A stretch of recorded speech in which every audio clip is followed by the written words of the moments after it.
নমস্কার বন্ধুরা, আমাদের চ্যানেলে স্বাগতম। ডিএ নিয়ে একটি গুরুত্বপূর্ণ আপডেট। তো বন্ধুরা, ডিএ নিয়ে এই মুহূর্তে গুরুত্বপূর্ণ আপডেটটি হচ্ছে বকেয়া ডিএ চলতি মাসেই বললেন মুখ্যমন্ত্রী মমতা বন্দ্যোপাধ্যায় এবং প্রতারণামূলক ঘোষণা বলছে কর্মী সংগঠনগুলি। তো বন্ধুরা, ডিএ সংক্রান্ত আপডেটটি নিয়ে স্টেপ বাই স্টেপ আলোচনা করব। তো অবশ্যই আপনার ভিডিওটি স্কিপ না করে অবশ্যই পুরোটা দেখবেন। তো তার আগে বলে রাখি, যে সকল বন্ধুরা আমাদের চ্যানেলে নতুন, আমাদের চ্যানেলটি পাশে সাবস্ক্রাইব করার পর পাশের যে বেল আইকন সেটিও প্রেস করবেন। লেটেস্ট ভিডিও আপডেটগুলি সবার আগে পেয়ে যাবেন। দেখে নেব আজকে ডিএ সংক্রান্ত গুরুত্বপূর্ণ আপডেটটি। এই মুহূর্তে সবথেকে গুরুত্বপূর্ণ আপডেটটি হচ্ছে মুখ্যমন্ত্রী মমতা বন্দ্যোপাধ্যায় এমনটাই ঘোষণা করলেন, চলতি মাসে মিটিয়ে দেওয়া হবে রাজ্য সরকারি কর্মীদের বকেয়া ডিএ বা মহার্ঘ ভাতা। এমনটাই সরাসরি জানিয়ে দিলেন মুখ্যমন্ত্রী মমতা বন্দ্যোপাধ্যায়। তো বন্ধুরা, আমরা দেখে আসছি পশ্চিমবঙ্গের সরকারি কর্মীরা কেন্দ্রীয়ভাবে ডিএর দাবিতে শহীদ মিনার চত্বরে আন্দোলন চালিয়ে যাচ্ছেন দিনের পর দিন, কিন্তু কোনো রকম সুরাহা হচ্ছে না। 1 বছরের বেশি সময় ধরে শহীদ মিনার চত্বরে আন্দোলন চালিয়ে যাচ্ছেন এবং সেই সঙ্গে মুখ্যমন্ত্রী অর্থমন্ত্রীকে বারংবার চিঠি দেওয়া হয়েছে, কিন্তু সেই চিঠির কোনো রকম কর্ণপাত করেনি মুখ্যমন্ত্রী, অর্থমন্ত্রী, এমনকি রাজ্যপাল। সরকারি কর্মীরা এমনকি দিল্লির যন্তর মন্তরও ধর্ণা দিয়ে এসছেন, কিন্তু তার ফলাফল কোনো মেলেনি। অর্থাৎ রাজ্য এবং কেন্দ্র দুই তরফ থেকেই বঞ্চনার শিকার হয়েছেন পশ্চিমবঙ্গের সরকারি কর্মীরা।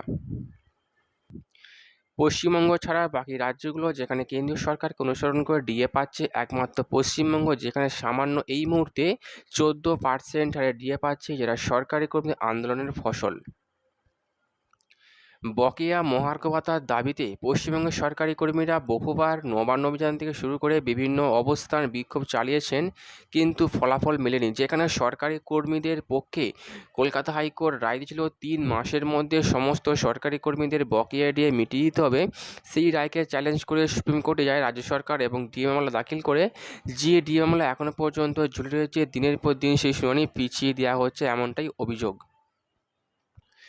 মুখ্যমন্ত্রীকে বকেয়া ডিএ নিয়ে কথা বললেই তিনি বারংবার এক কথাই বলে আসছেন, কেন্দ্রীয় সরকার আমাদের টাকা আটকে রেখে যার জন্য আমরা বকেয়া দিতে পারছি না।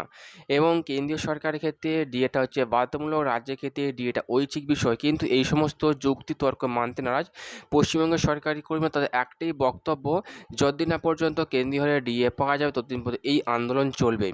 এরই মধ্যে নবান্ন সূত্র মারফত, নিউজ পত্রিকার সূত্র মারফত যে আপডেটটি পাওয়া যাচ্ছে, সরকারি কর্মীদের ক্ষোভকে প্রশমিত করার জন্য, সরকারি কর্মীদের মন পাওয়ার জন্য ডিএ নিয়ে নতুন চিন্তাভাবনা শুরু করেছে, অর্থাৎ চলতি মাসেই ডিএ বৃদ্ধি করবেন, এমনটাই আপডেট উঠে আসছে।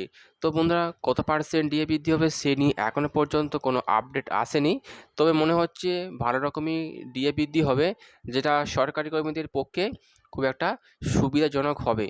তো এমনটাই আপডেট উঠে এসছে। তো বন্ধুরা, এই আপডেট দেওয়ার ছিল। কেমন লাগলো কমেন্ট করবেন, লাইক করতে ভুলবেন না। ডিএ সংক্রান্ত পরবর্তী আপডেট পাওয়ার জন্য আমাদের চ্যানেলটিকে সাবস্ক্রাইব করে রাখবেন। থ্যাংক ইউ বন্ধুরা, ভিডিওটি দেখার জন্য।